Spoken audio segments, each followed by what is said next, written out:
Hello everyone, তোমরা সবাই কেমন আছো? আশা করি সবাই ভীষণ ভালো আছো। তো এটা ছিল আজকের আমার 1 পাউন্ড কেকের অর্ডার, আর ইনসাইড ফ্লেভার ছিল ম্যাঙ্গো। যেহেতু গরমকালে ম্যাঙ্গোর সিজন চলেই এসেছে, তো সেজন্য কাস্টমার আমাকে এটা ম্যাঙ্গো ফ্লেভারের কেকটা অর্ডার করেছে। যেহেতু আমি মার্কেটে ম্যাঙ্গো পাইনি, সেজন্য আমি এখানে ম্যাঙ্গো ক্রাশ ইউজ করেছি। এরপর আমি কেকটাকে ফাইনাল ফিনিশিং করে নেওয়ার পর স্ক্র্যাপার দিয়ে পার্পল কালার ক্রিম আমি কিছুটা উপরে আর কিছুটা কেকের চারপাশে এরকম সাইডে লাগিয়ে নিয়েছি। এরপর ভালো করে স্ক্র্যাপার দিয়ে ফিনিশিং করে নেওয়ার পর কেকের উপরে 1M নজেল দিয়ে এরকম ফ্লাওয়ার করে নিয়েছি, আর নিচে ছোট ছোট ডট ডট করে বর্ডার দিয়ে দেওয়ার পর এখানে যে গোল্ডেন সিলভার ডাস্ট কালারটা হয় সেটা আমি অল্প নিয়ে এখানে কেকের চারপাশে লাগিয়ে নিয়েছি।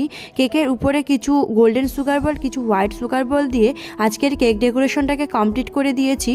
তোমরা যদি আমার চ্যানেলে নতুন হয়ে থাকো তাহলে চ্যানেলটিকে সাবস্ক্রাইব করে ভিডিও শেষে একটা লাইক করে দিও। আজকের জন্য টাটা।